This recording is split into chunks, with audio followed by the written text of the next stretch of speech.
All right, folks, thanks to everyone that is joining us in the chat room. We're just about to get started with this episode. This is going to be an interesting episode because this topic is, I think it's important in a lot of ways, and it's scary in some ways. So here we go. I'm going to start the intro now. All right, here we go. In this episode, it's all about artificially intelligent photography. TWiP 8 or... All right, wait, let me try that again. Here we go. All right, I'm going to try to be cool. Here we go. In this episode, it's all about artificially intelligent photography. TWiP 518 starts now.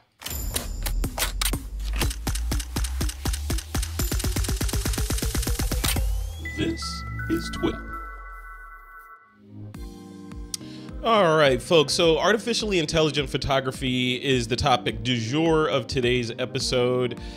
I think one of the reasons why I want to do this is because I'm such a science fiction geek and I love science fiction. And it seems like science and fiction are converging, especially in my career field, photography.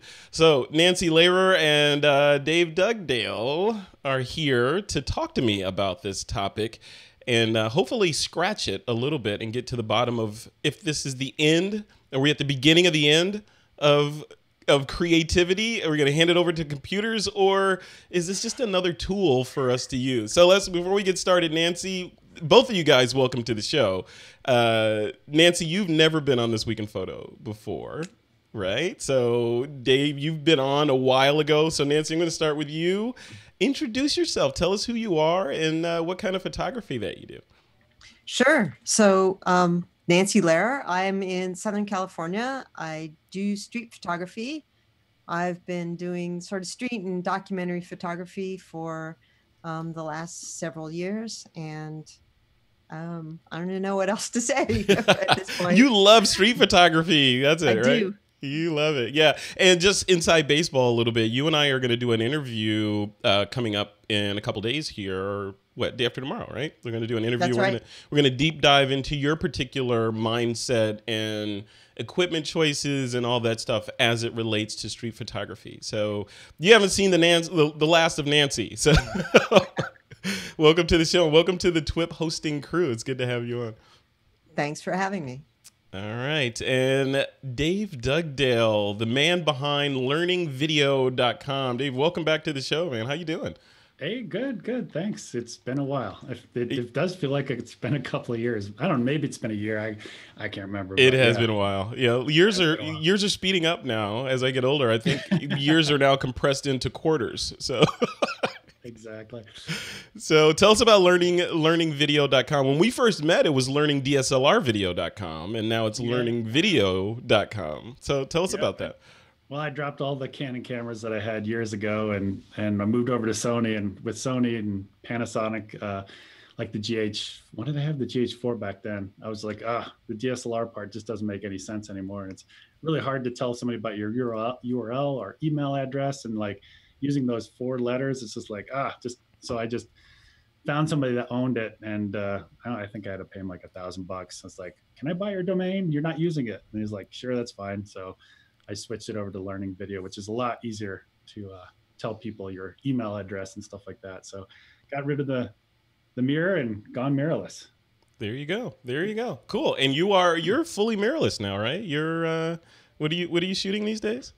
I'm shooting, actually, I got 2 cameras. I've got the A7R Mark III that I just spent the last 12 weeks creating a course on, and I finally got that done.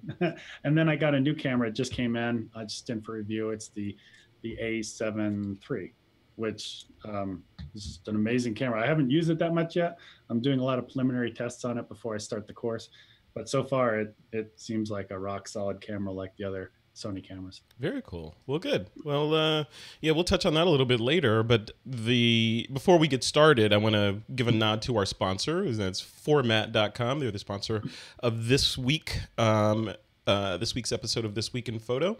And we will talk a little bit more about Format.com later in the show. But right now, I want to dive into the topic du jour, which is this artificial intelligence stuff. And while we were in the green room, sort of waiting to go live there, Nancy, you like basically said that you are an expert at this stuff. Or you, at least, you know, in this crowd you are, right? So did you get a chance to check out the Google I/O keynote or look at the URL, and you know what's going on with this stuff? So from a top level, so basically, let me set the stage here.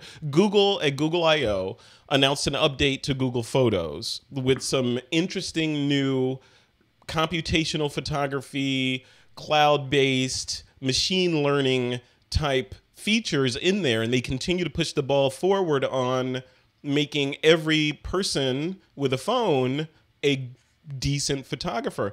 Nancy, are we getting there? Are we close? What do you think? Oh, to making every person with a phone. That's interesting. So there's two pieces to what they announced. One piece is more actions and more stuff that will make you a great photographer, like selective desaturation and things like that, and one touch, I guess, auto processing and the like. But what I think is more interesting is the way they're using face recognition to connect your photos with your contacts and people you've taken photos with in the past. Right. So, isn't that scary though?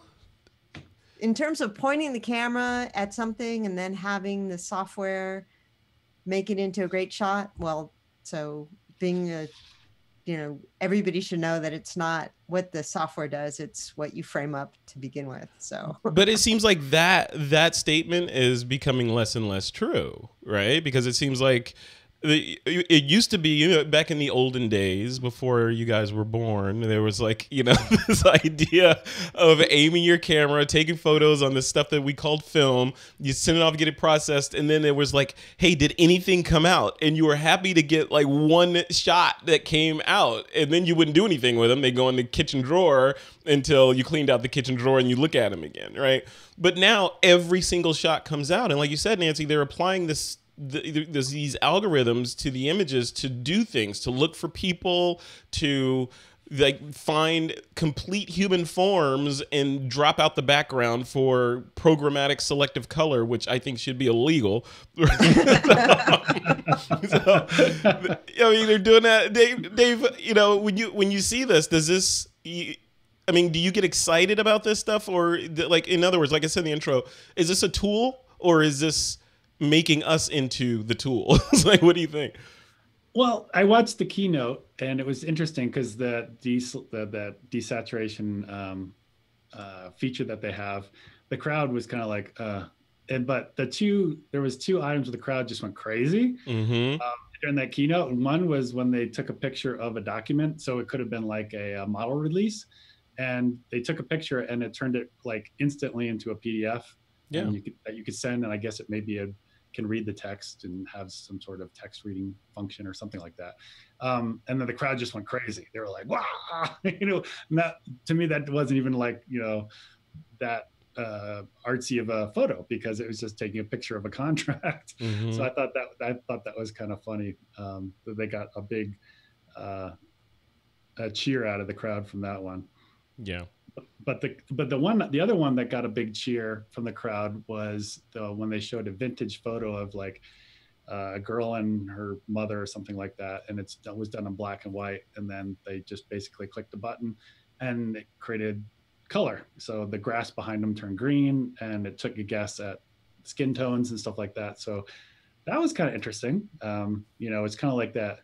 I can't remember the name of that company, Scan Cafe. It's kind of like years ago when I did Scan Cafe, and I took all my negatives and I sent them in a shoebox to Scan Cafe, and it came back all, you know, digitized on a CD, or it was on the web as well. And that was like, wow, that was really cool. But this type of feature with, you know, the old photographs, colorizing, I could see it's just a one-time, ooh, that's cool, and then you'll never think about it again, just as I've almost forgotten the name of the company, Scan Cafe. Right. Yeah. No, I wonder about this stuff. And Nancy, I want to get your thoughts on this. I'm so happy you're on the show, because you have this deep level of knowledge about how all this stuff works. And I wonder, like in the chat room, Trevor is saying that computers are incapable of making creative decisions. and when I read that, my science fiction brain kicks in. I know we're living in the present and not in the future, but at the same time, we're basically biological computers, right? And we're capable of making creative decisions. How come 20 years from now, there won't be a computer that is at least as sophisticated as our brains and able to make creative decisions, and with superpowers of having the sum total of the world's knowledge connected to it with facial recognition and all that other stuff? Am I too far in the science fiction realm, or is this science, maybe semi nonfiction?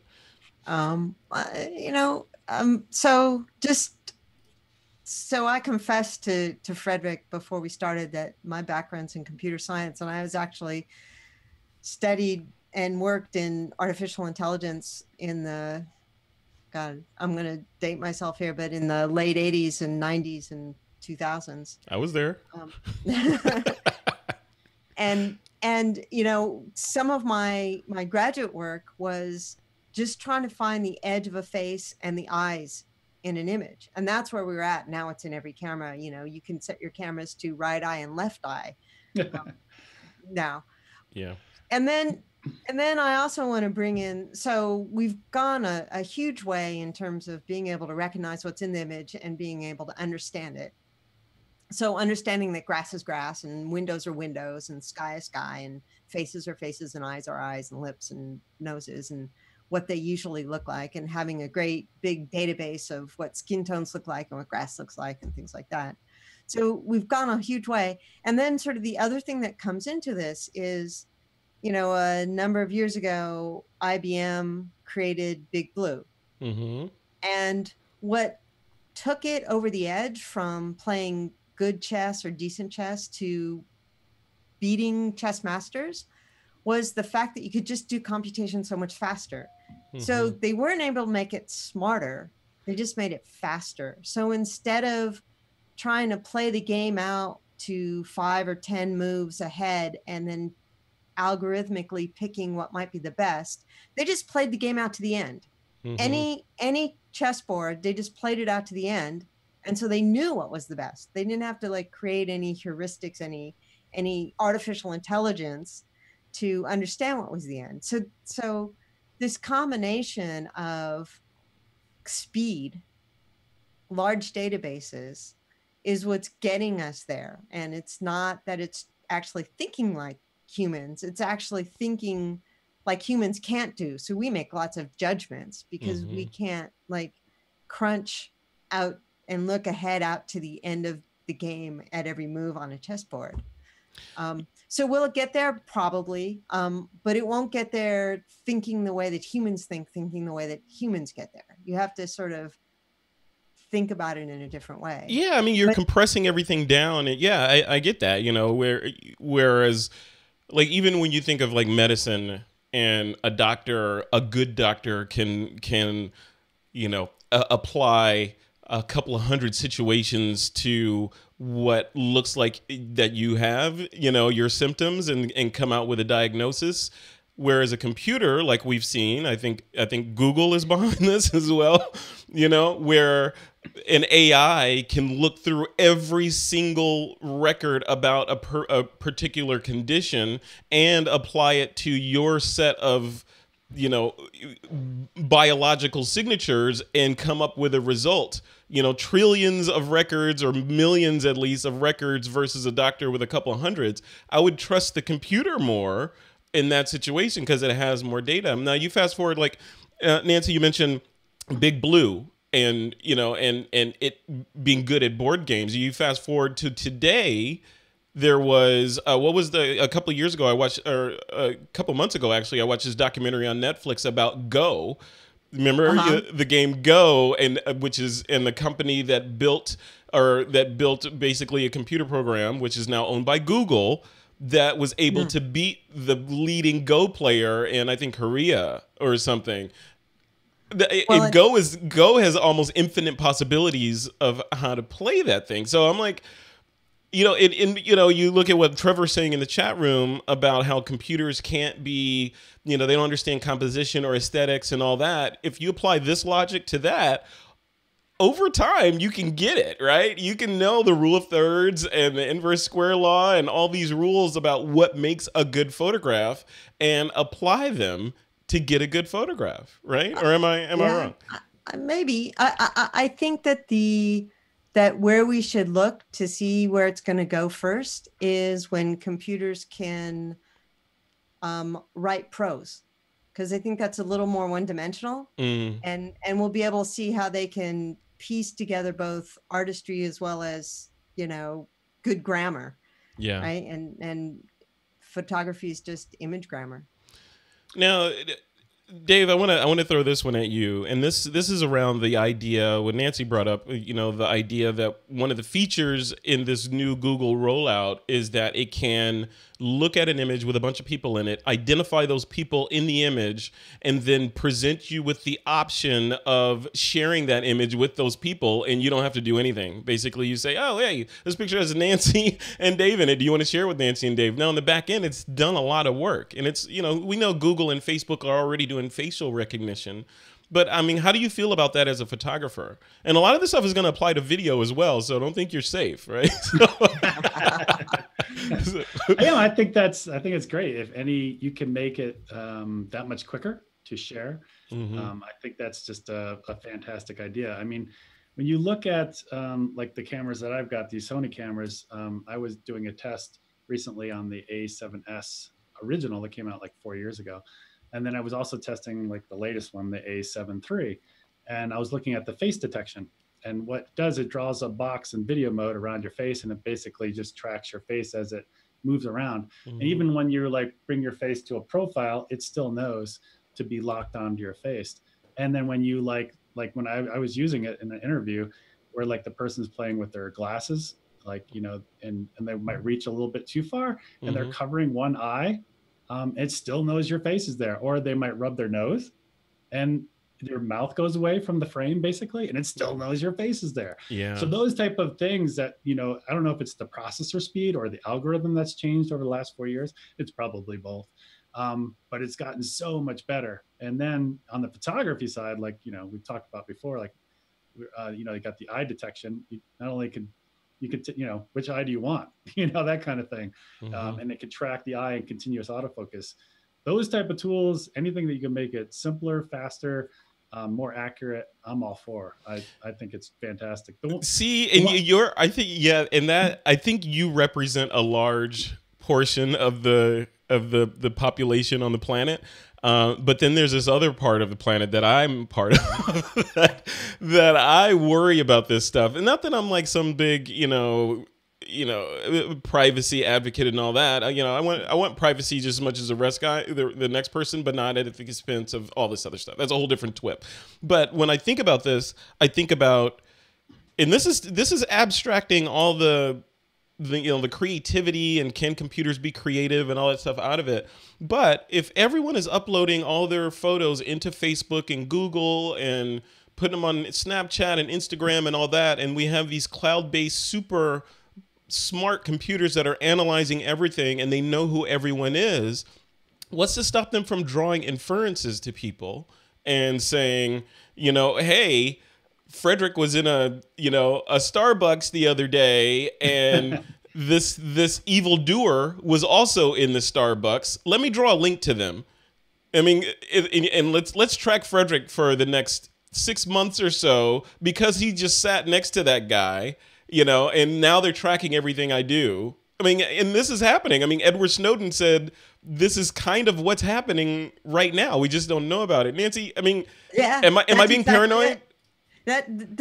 Well, that's exactly it. I mean, you just take the case of the serial killer that they just caught by DNA, some of his DNA, and just putting it through a separate cover onto 23andMe and seeing if they get a cat. Yeah, and he got 23 in life. They were just looking for a relative, and they found him. Right. And that's a whole nother aspect of it. I mean, you have this visual data, and now you'll have DNA data in the system as well. Like, I don't know. There are these systems, these satellite systems, drone or low orbit satellites or drone systems, I don't remember, that that this one company was trying to sell to law enforcement that was always taking pictures of an area. They weren't always monitoring it, but what would happen is if a crime got committed, they would take that where that crime was and then play it backwards, just the pieces they needed to figure out where that guy came from. And they would, trace him back to his house and however far back they needed to go. And then they could trace it forward as well. Oh, wow. See, that's Minority Report stuff right there. That is. So then, okay, that's the one thing that scares me. Then the other thing, like on the positive side of this, right? On the positive side, could it make us more secure? Right? I mean, because, like in the case of Apple and Apple not wanting to unlock their phones for the FBI to find the bombers and all that stuff, and all the controversy that went with that. And then Apple's recent move, I don't know if you know about it. So there was this company that came out with a device that will unlock an iPhone. You plug it into the lightning port and it'll unlock it and it'll take like an hour or so. Well, what Apple did was they released a software update for iOS that will, if you don't unlock your phone within 7 days or plug it into an authorized computer within 7 days, it will shut off the lightning port completely for any data transfer, only power. So Apple's locking that down on the privacy side of it. So I mean, you look at these two companies, and it seems like it's still Apple and Google representing two halves of the coin in terms of privacy. On the we're going to protect everything side is Apple, and then on the Google side is everything must be in the cloud, and we're going to run smart algorithms on it to do really cool things for you. And trust us, we're not going to do any, that was Facebook with that Cambridge Analytica stuff, and that we're not going to do that. Right. And know whether or not you need a haircut and send you haircut advertisement and what kind of glasses or earrings or Oh man, yeah. So that, I mean, right? I'm all for the future. I mean, I love technology, but that kind of stuff scares me. Like you get an ad like, "Hey Frederick, I noticed you haven't shaved today. Here's an ad for some razors," or something like that. Dave, I mean, does any of this stuff scare you? Or are you just like, you know what, just roll with it? It's gonna be fine. The government has your best interests at heart, and these tech companies would never do anything nefarious. What do you think? That's a good question. I'd say for me personally, I don't really worry about it because I'm so far out there on YouTube and Facebook and all these platforms I'm on just because I want to promote the stuff that I want to promote, that kind of thing. But like my teenage girls, I'm like, I go around and make sure that their accounts are, closed accounts or, not public and stuff like that. That part does worry me as a dad, but as a entrepreneur, I like having all these outlets or platforms to go on. I was thinking like it in my head. So Steven in the chat room brought up this movie that I just saw. I think it's on Netflix called Anon. Have you guys seen that movie? I just saw it. I've watched that movie 3 times, I must confess. So basically, it creates a future. Clive Owen stars in it, and I forget the other actress's name that stars in it. But it posits a future where we have these augmented reality eyeballs or whatever, and we look at things and we see data about that thing, and what we see is being recorded all the time. So not only can you see data about people instantly just as you walk by them, but buildings have virtual billboards on them. You can rewind back in time. The police can rewind back in your life record and see if you committed a crime, or it's a really interesting version of what looks like a direction that we're going in. Now, Nancy, do you feel like that world, obviously some form of that world is coming, especially with Apple, all the rumors about the augmented reality glasses that they're coming out with. Google tried and failed with Google Glass. I mean, no one's stopping this stuff. Plus, we have all these cloud-based things that are being developed and cars that drive themselves, and all this stuff is happening like right now. Where are we going to be, Nancy, in 2025? Will there be a need for humans? 5 years? Yeah. 2025, so a little over 5 years.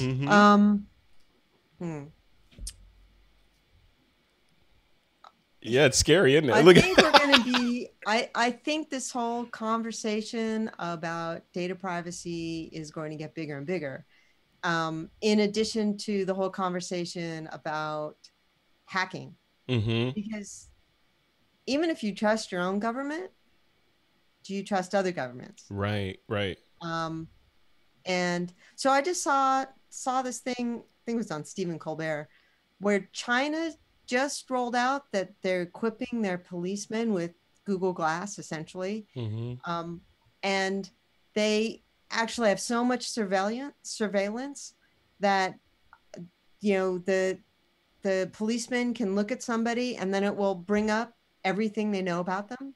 And they can shame the So that's that movie. That's a nod. Yeah, that's right. The jaywalkers, shame the jaywalkers. And the jaywalkers will be put up on display, I guess, at the intersection. They'll be shamed. Good grief. But that's what they're telling us about, you know, but, you know, depending on how much you trust your government and what they're going to do with that data. But, you know, the cat's out of the bag. I have a friend who's all paranoid about all this stuff. And I said, you know, the cat's out of the bag. If you haven't closed down all your information 5 years ago, you're done. Forget it. Yeah, cat's out of the bag, right? Yeah, so, you might as well just live, you know, and just thank goodness that the human lifespan is only 90 years or so. So you don't have to deal with it much longer. So the other piece, I wanted to shift gears on this. So and viewers and listeners, I would encourage you to check out the link in the show notes for this to go look at what Google is doing with Google Photos. It's really interesting and it's really fun. Go play around with it, but you'll be able to see, especially having listened to this conversation, you'll be able to see the tangents that we're drawing in terms of where things might go in the future if it's only 2018 and we're seeing this level of sophistication with this stuff today. But the other piece I wanted to draw on this stuff is in a completely digital world, right? So video games are getting better and better and more photorealistic, and they're building these whole worlds, kind of like Ready Player One. They're building these whole worlds within video games that are photorealistic in a lot of ways. And in fact, one of the games that I have, it even has a photographer mode in there where if you find a location that looks great, you can take a picture inside the game and you own the copyright to that photo because it's a procedurally generated photorealistic world, right? So Dave, what do you think about that? I mean, like these virtual worlds that are popping up that in some ways are more complex and more detailed than the real world that you have access to. Now, immersing yourself in there and creating photographs in there. Is that photography? Do you think that's photography? It's a good question. Kind of along those lines of that topic you just brought up. You bring up an interesting, that just sparked an idea in my head. Yeah. Like I was just looking at Nancy. I've never met Nancy before, and I was looking at her street photography before we started this in the first 10 minutes. And it's great. You know, I'm not much of a street photographer, so looking at other people's work, it's like, wow, that's really cool. Going back to your video game, what if there was some way to like look at Nancy's feed of her photos, and it says, okay, you know, the algorithm goes through, the AI kind of figures out what she likes and the composition, right?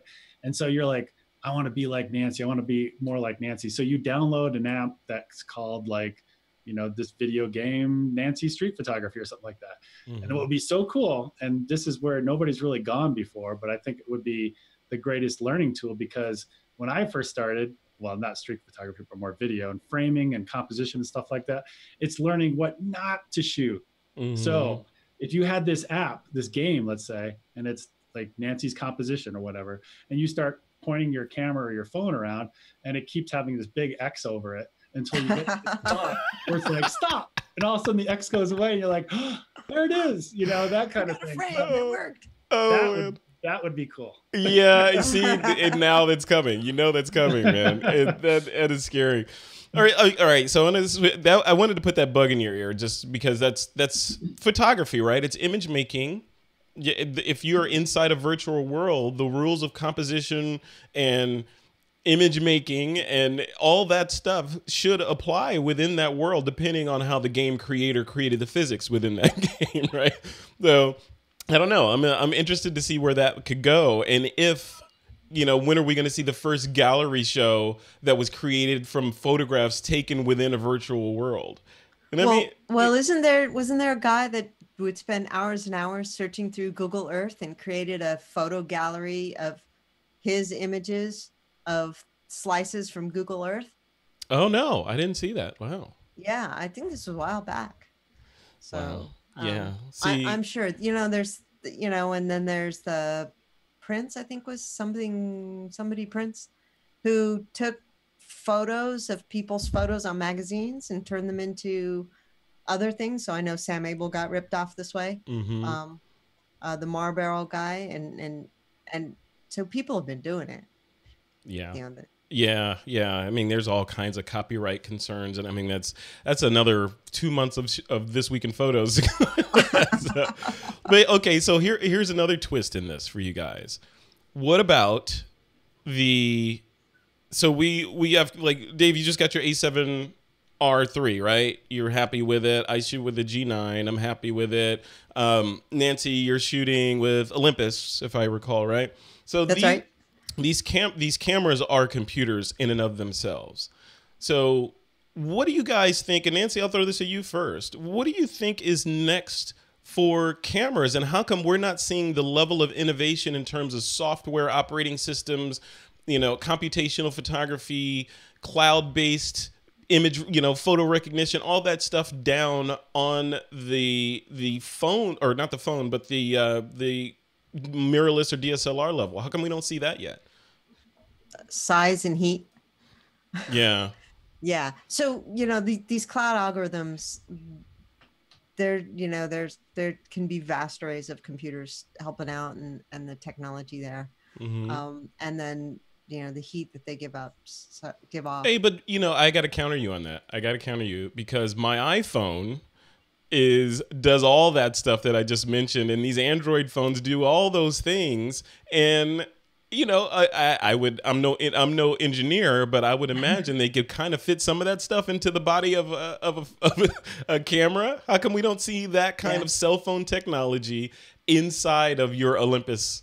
And would you use it if it was there? Would you use it if you had the ability to download apps to your? I know Sony tried this, but if you had the ability to really download apps into your camera to do things like an intervalometer, image recognition, there's a law enforcement version that's tapped into the let's say the ICE database or something, and and it recognizes people when you snap photos.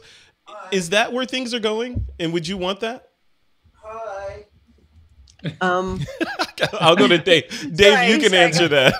Go to Doug. Dave. Dave. Going back to that question you asked, what would I like to see, going into the future? Could be improved upon would be like the your iPhone, I'm guessing, has GPS information. Mm-hmm. It knows where you are, yep, and it knows what direction you're pointing it in. Mm-hmm. So these cameras like Olympus, Sony, Canon, whatever, Panasonic, it would be great if they had that kind of awareness of where they are. Like if I'm pointing west and I know what time it is, and know I'm going to expose a certain way. It feels like when I'm using my iPhone lately, and I'm taking pictures and I'm changing directions and stuff like that, it feels like it's aware of, not only am I pointing it up towards the blue sky and it maybe is bringing the blue channel down a bit, or to increase the contrast in the clouds, or if I'm pointing it down, maybe it does something different, or if I'm pointing it west, maybe it brings up, it knows it's around sunset, maybe it adds the saturation in yellows and oranges to make the sunset a little bit more. Why can't we get that in these professional cameras? And when you're in the A or the idiot auto mode, that would be kind of fun, because I would love to try that. Flip over the A mode. It's like, hey, that looks even better. I'm going to use that. That kind of thing, because I'm not much of a street photographer. Yeah, I just wonder. I wonder if it's like because these camera manufacturers, it's like they're the marketing templates that they're working from are getting thinner and thinner, right? So you know, how much low light sensitivity do you need, right? So, you know, at some point, you know, or it used to be the megapixel war. Remember that? Everything was more and more megapixels. Every release, it was more and more megapixels. You know, you had to have the camera that had more resolution, and that kind of went away, and it went to low light performance. So I'm wondering what the next wave for these cameras is. Is it computational photography? Nancy, what do you think? Uh, um, there are some things that, so I'm more of a, like, I want to tell the camera what to do, not have it tell me what to do. Right. Kind of shooter. But there is something that I would love in these cameras that should be like trivial for the camera makers to do. Mm-hmm. And that is follow my time zone. How many times do you forget to change the time on your camera and you don't realize it till you're halfway through, you know, the first day somewhere else? That would seem easy with some GPS technology. Yeah. But you know, I'm more of like, I want to tell the camera what to do than have the camera tell me what to do. But I want that too. I mean, it's kind of like, you know, like paddle shifters in the car, right? I want to be able to shift when I want to shift gears, but then when I just want to drive, I just want to drive the car. I want to be able to go manual if I want to and have that fine level of manual control. But then if I'm paying thousands of dollars for this piece of kit, I want to be able to tell it to do cool things on its own and execute the vision probably better than I could. You know, now that's not to say that, you know, this computational photography stuff that I wanted to take over and I want to hand over the controls of my X-Wing to the targeting computer, right? I still want to control everything, but at the same time, I want technology to enhance the experience of photography and allow me to do things I couldn't do before versus take the experience of photography away from me. So yeah, I'm kind of the same way. Like watching, I remember years ago watching Trey Radcliffe do some stuff, and he was like, just go to the preset. Let's look at the presets for this particular one. Does any one work for you or maybe not? And it's kind of that automated process. And it's kind of the same thing for me when I'm out in the field and I'm filming. I'll be like, I'll guess like the Kelvin that it you know, is it warmer or cooler in terms of the white balance? You know, is it green or magenta? That kind of thing, you know, and especially if I'm shooting indoors. A lot of times what I'll do is I'm like, let's go to automatic white balance, see what it's at. It's like, oh, I like that a little bit better. How do I get there? Because I want to get it locked in. And so I'll go back to like the Kelvin adjustment and like bump it up a little bit, or, you know, maybe if it's like fluorescent lights, take a little bit of the green out and that kind of thing. So for me, I'm kind of like you, Frederick, where I embrace those automatic tools if I can, to get me to the point where I want to do it manually. Yeah, and that's, you know, growing up with photography, there's always been this stigma for, you know, you talk to especially older school photographers, you know, some of them will shoot, you know, they'll poo-poo anything except M. You know, it's if you're not shooting manual and you don't understand your f-stop, shutter speeds, ISOs and all that stuff, then you're not a real photographer. And then some photographers like me, I used to like gravitate towards aperture priority for everything because my main thing was I like blurry backgrounds and I'm gonna get as blurry a background as I can based on the light available. So, but on these newer cameras, especially on mirrorless and, you know, these like on the Lumix that I shoot, there's all these cool different modes that you can use. And there's intelligent auto mode where the camera will make intelligent decisions about the scene. You take a Lumix camera and aim it at a plate of food, a little icon shows up that says, hey, I'm aiming at food. You know, it knows you're aiming at food. You aim it at a baby, it will put a little baby icon on the screen. It'll say, oh, I'm aiming at a baby or landscape or whatever. And it will give you a good starting point based on what it thinks the right exposure type settings are for that thing. And in the example of a baby or an infant, it's going to pick a faster shutter speed. So because it knows babies tend to move fast. Or if you're shooting food, it may, you know, depending on the mode you're shooting in, it may add, you know, saturation to the shot to make the food look better. Now, Nancy, where do you fall on this? I mean, if you're a street photographer, but you're kind of you're an interesting sort of street photographer because you shoot in color, which I don't even think is legal in street photography.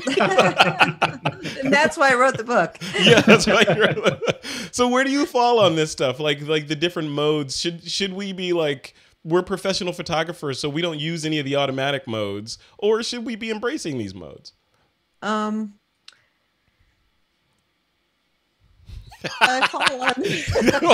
Whatever you want to say, there's no wrong answer. I know my camera has those modes. Yeah, but you don't want to use them. I don't want to use them. I think they're learning tools. I think they will get you so far. I think they will get you to a certain point. I think they will get you from tripping over your feet to walking in a straight line. But will they make you a great racer? Right. So a great runner. So if you want to be a great runner, you're going to have to learn what they're doing. So then the next step is, wow, this night mode looked really good. But then as Dave was saying, I have to redeem myself there. He gets everybody with that. That's a trap he sets for people. Yeah. As Dave was saying, then you want to look and say, and sort of reverse engineer, well, what was that night mode doing? So maybe I can use it better in some other photo and learn what it was doing. So yeah, I know a lot of photographers who, when a newbie shows up, the first thing they do is grab their camera and set it up as manual and say, here, you got to shoot this way. Mm-hmm. I don't go that far. Yeah. But I think once you're running, once you're jogging, you then have to learn how to get beyond jogging to get to be a great runner. You have to learn, what you're doing yourself. I think a lot of it, a lot of this is, it depends on what the end result that you're looking for is, right? So, because in the end, depending on what you're doing, like some people use photography as a sort of catharsis to, this is my weekly therapy. I'm going to go out and shoot, and it's insular, and I feel better after I shoot. And some people use it as an ego, stoker, where, hey, look at this shot I did. Give me some likes and some thumbs up, right? So some people do that.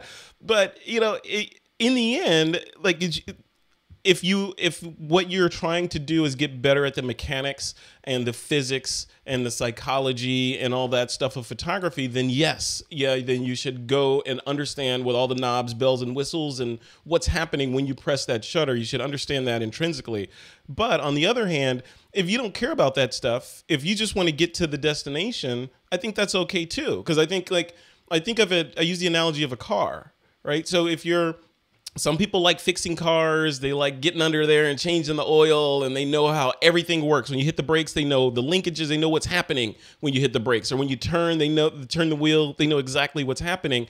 And arguably, they have more control over the car. But if you're just a person that just wants to get from your house to the grocery store, you couldn't care less about how, you just want to get there. It's the same thing with photography, I think. Some people like to build the car and understand how the mechanics work, and some people just want to get to the destination. I think both are okay. So I don't know. That's just what I think. Dave, I want to switch gears a little bit to video, since that's your expertise, and I want to, like, this wave of computational photography, obviously, as processor speeds increase and technology gets better and all these things change, we're going to see them start being applied to video as well as stills, because video is just a series of fast-moving stills, right, with audio. What do you think about that? I mean, is it what you as a video content creator, educator, producer, what is missing from your workflow right now that you think technology could solve? Wow, that's a good question. I got a couple of those. Oh, but you put me on the spot on this one. In terms of like AI-ish kind of stuff. Yeah. Like, what's missing? Like, if you're looking at your workflow and you're like, you know what, this would be so great if my camera, if I'm shooting video and I could capture raw video, and I want it to be able to, like, have something like the old Litro technology that got acquired by Google, right? So to be able to focus later in a linear video and change the focal point later as a director when you're in the edit, versus having to get it right at the capture. Would something like that interest you, or like what's missing? No, I mean, I remember when that came out years ago, I was like, yeah, I don't know, because that I would rather have more accurate autofocus and it read my mind in terms of what I want in the frame. Because like when I'm studying like the Sony cameras, a lot of times their autofocus zone, like you're in continuous autofocus, it's very center weighted in the center of the frame. So whatever is in the center of frame, it gives like top priority.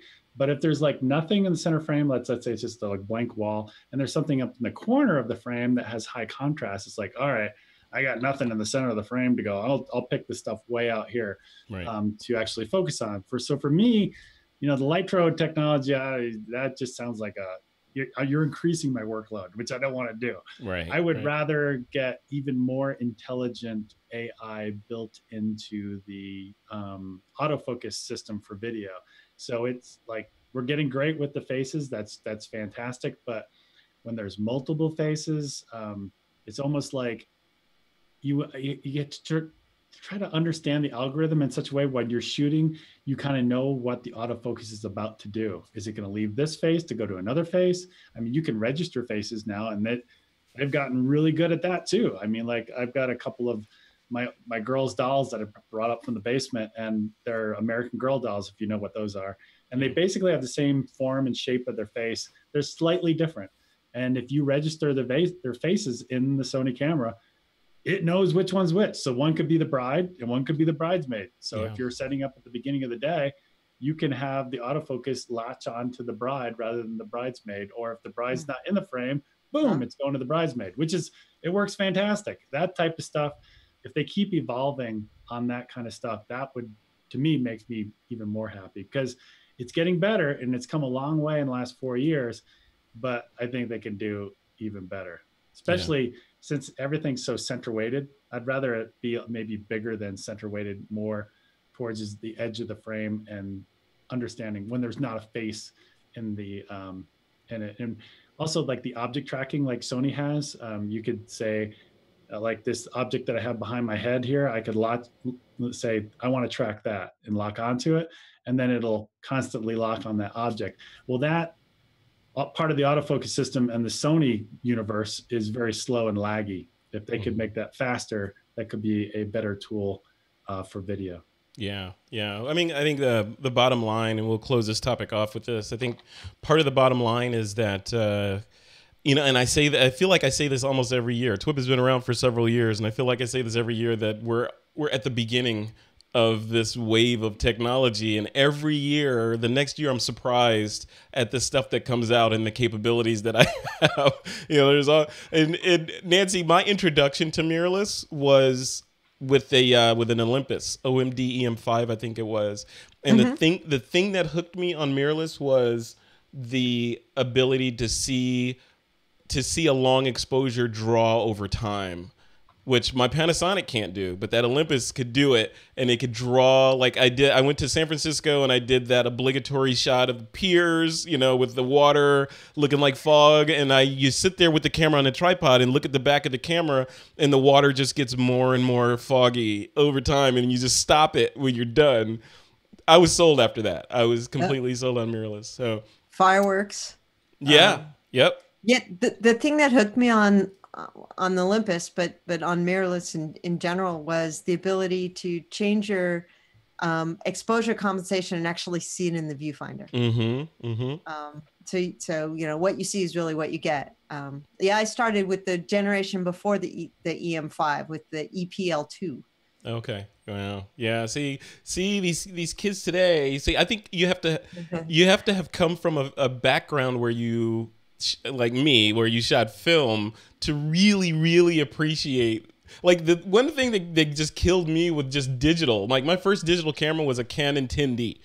So the thing that killed me with that camera was like, wait a minute. So you're telling me I can change the ISO?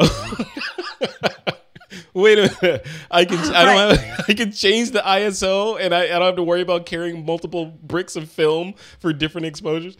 Yeah. Right. So Right. And then people would talk about Portra and say, you can shoot any, you know, any Film exposure stock. on it, it still works, right? Yes. Yeah. I love this stuff. I love it.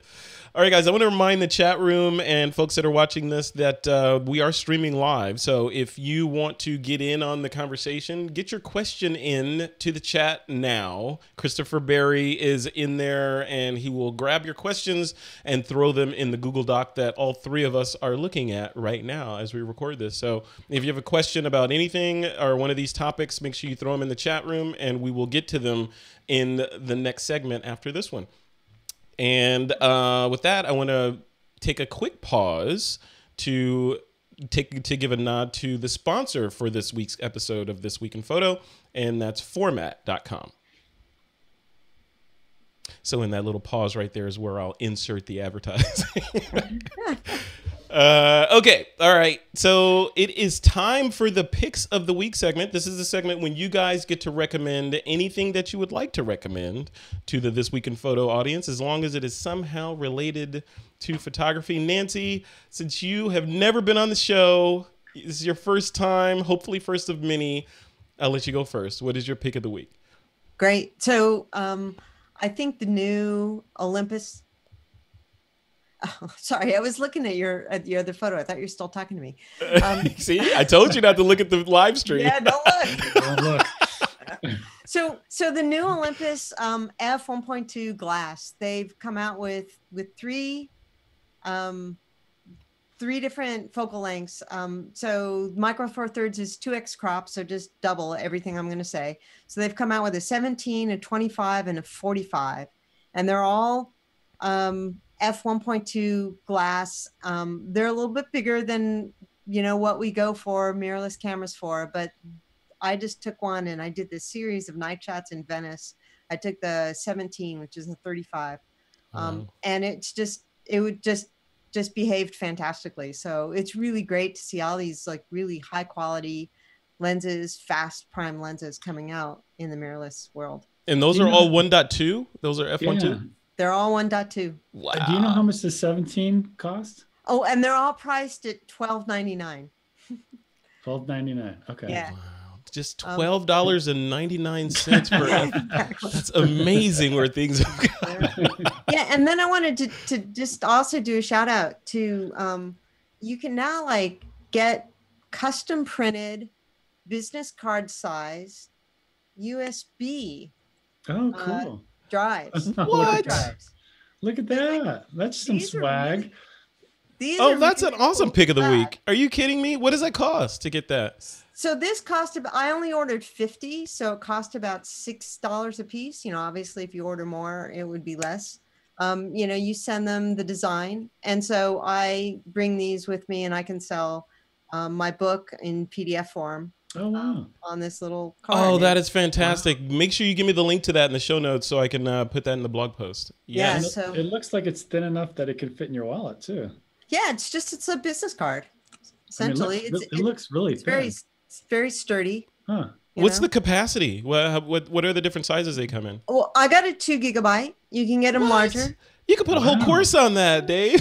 Wow, that's cool. I like that. You could sell physical courses on little business card things and give them away at trade shows. Just carry it around your wallet. It's like, here's a course. Yeah, That's right. Yeah, exactly. No need to go home and download a PDF or download a course or anything. These are really killer. cool. That's killer. Cool. Awesome.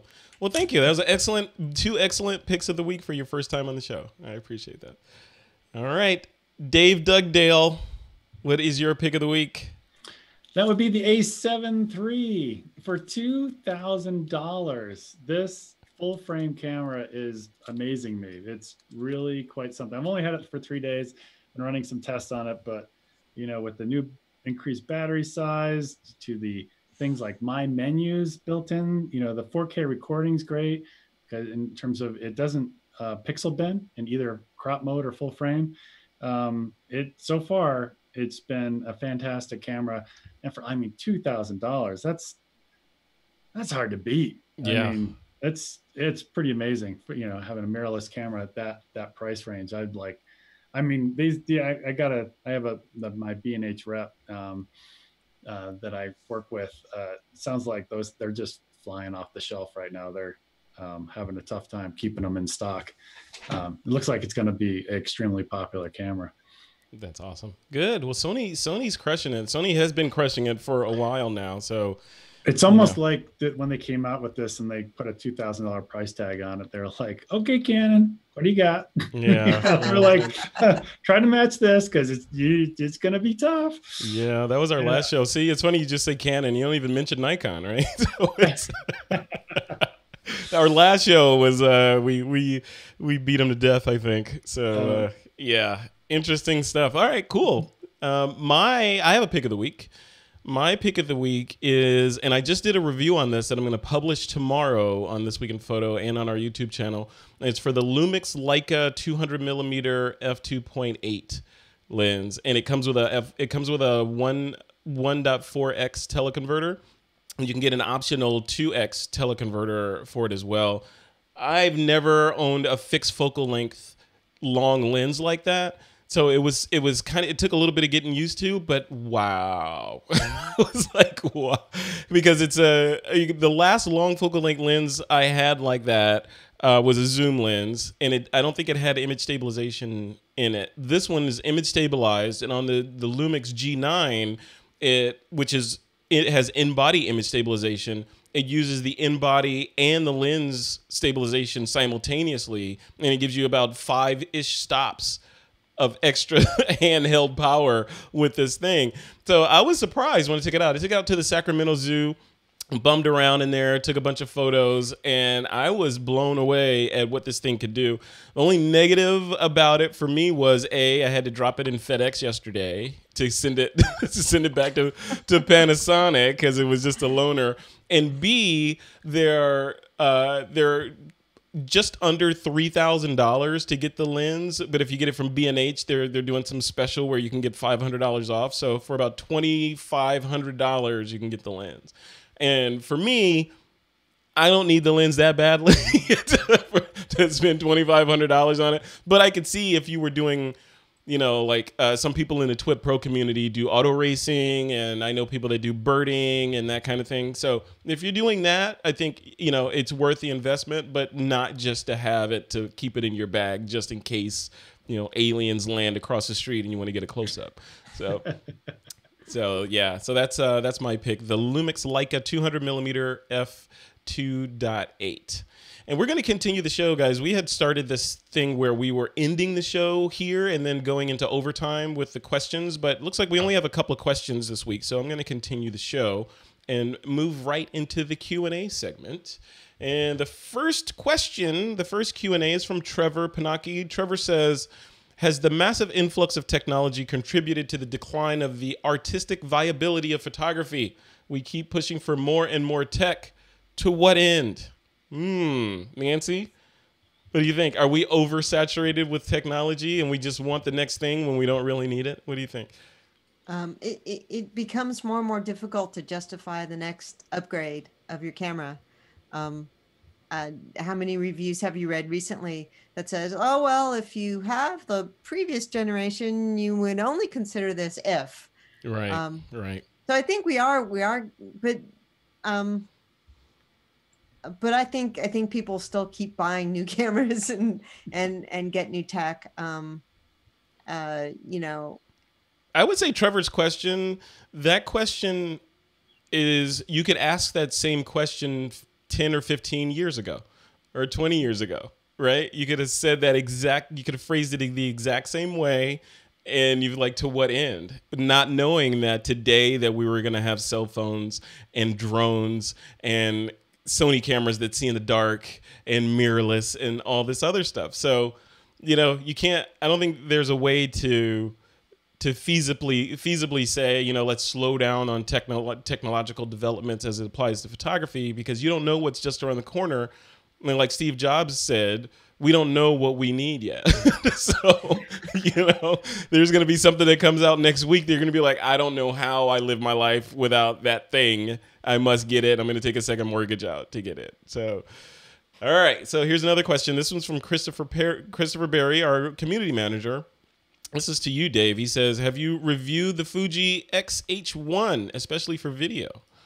I haven't, and I should, because it looks like it's a pretty awesome camera. It shoots 4K. It's got IBIS. It's the one thing that I think is most interesting about this camera, and I haven't had it in, but I've seen other people review it, is all the different film stocks or color modes that I think Fujifilm has built into it that you can select.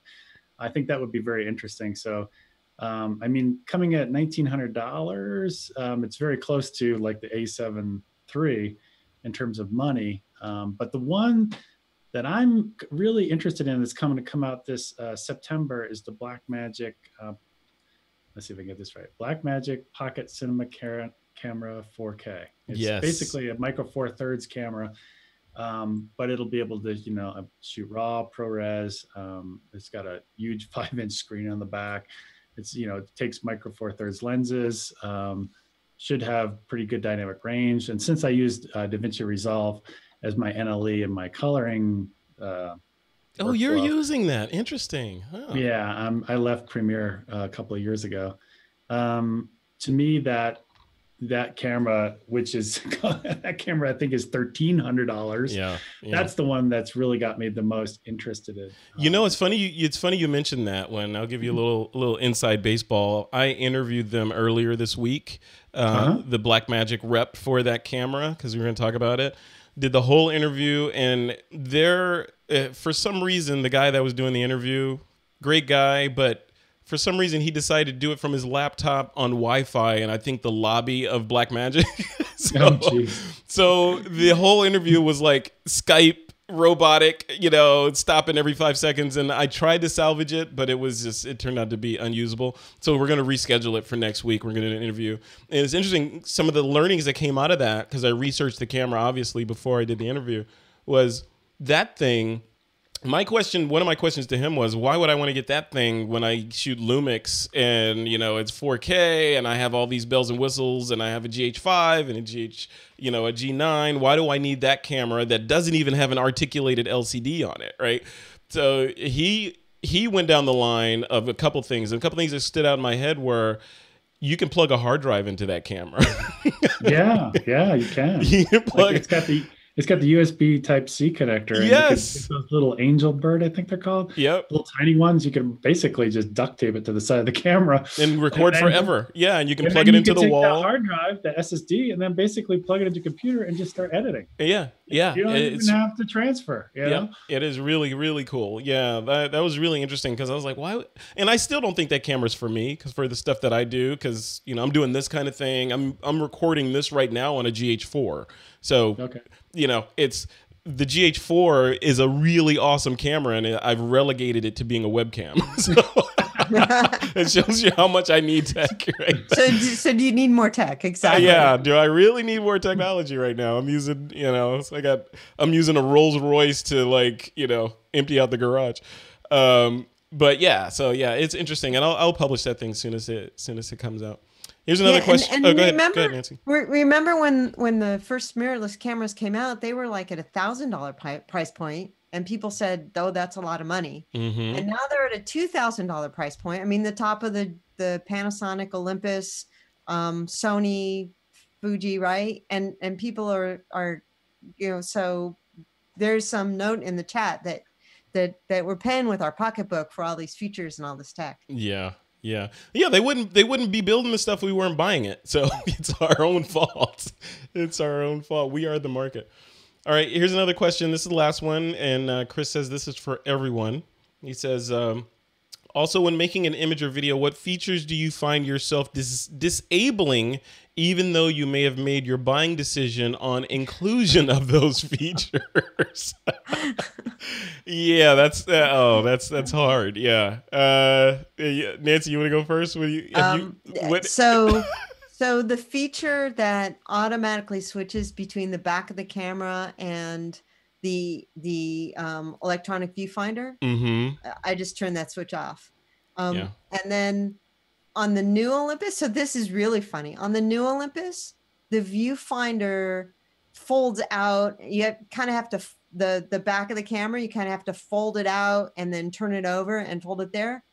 And I just keep it closed. Like I don't even have the viewfinder on the back of my camera anymore. I just keep it closed. Oh, wow. You don't even look at that, huh? Wow. No, I mean, you know, I'll flip it out to chimp or whatever, but I just keep it closed. That's cool. That's cool. So that beautiful 3-inch viewfinder I hardly ever use. Wow. You should try to get your money back or a rebate or something on that. What about you, Dave? What features do you have on your camera that you're like, yeah, I wanted it when I bought it, but now I don't use it? It's like, oh, that's a really good idea. And you're like, I haven't used it. I would probably say on the Sony cameras, it's the S&Q. So slow and quick. So you could like create slow motion or time lapses by just rotating the mode dial. And then boom, you're in the slow motion type thing. And the reason I don't use it, I thought it was cool at the time because it would be a quick way to switch over to, you know, shoot for slow motion. But the one of the biggest reasons is when you do that, you lose audio. And I like having some form of audio, even if it's the internal mics on the camera, if I need it later. And then the other thing on the Sony cameras, if you use the slow and quick, it'll actually lower the bit rate. Like I think if like, for instance, if you're shooting at 120 frames per second, the bit rate will go down to 20 meg versus if you were to do it normal, like the normal XAVCS codec, it would be 100 meg. So your quality, or you have basically less compression, or you have a better codec shooting that way. So at the time I was like, oh, that sounds cool. But now I'm like, yeah, I only use it when I'm in a rush and I can't change the shutter speed to match the 180-degree rule quickly. I'll use the slow and quick.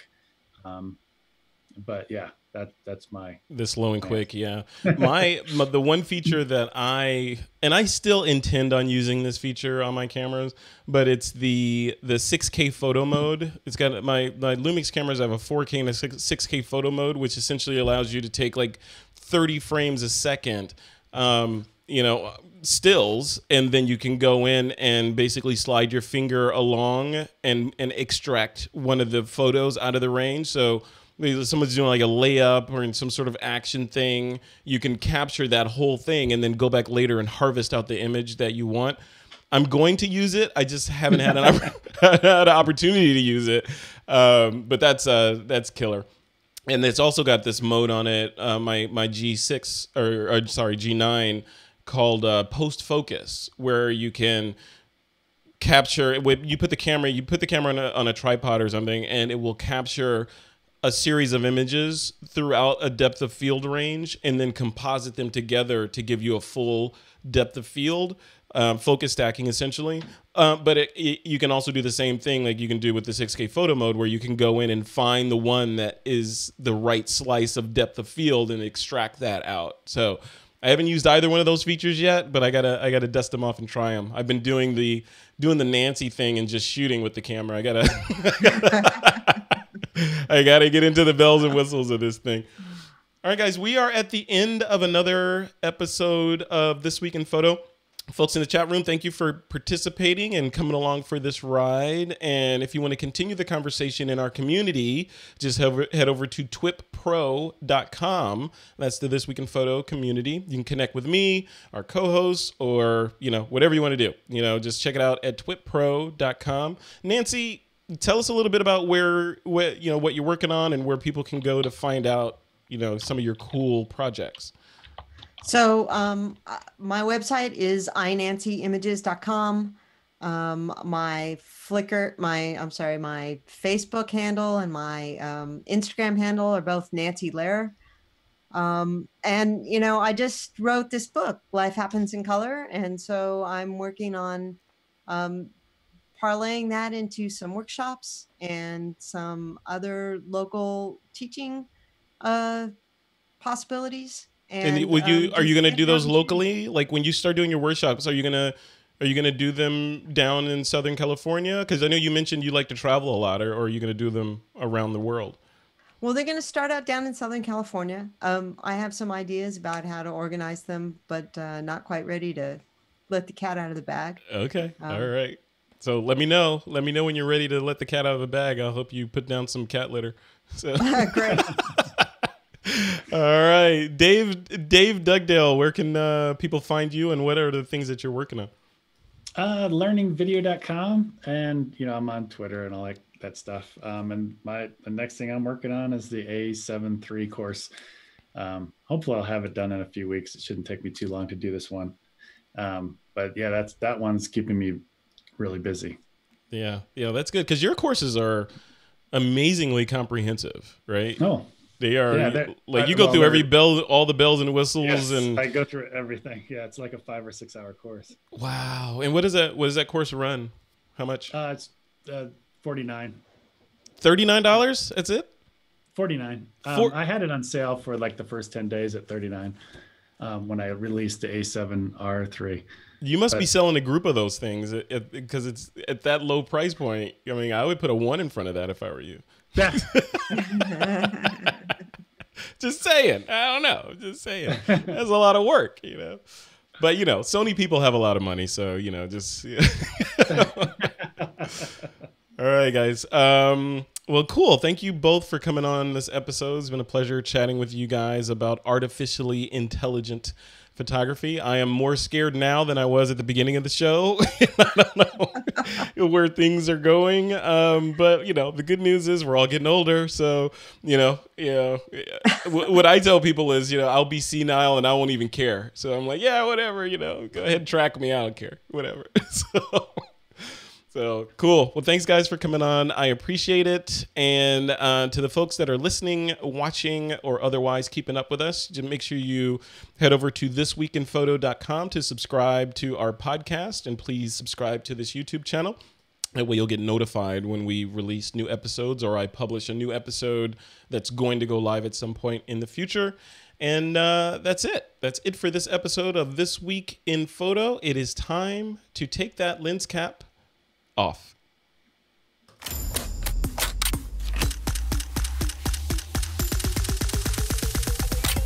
This is TWiP.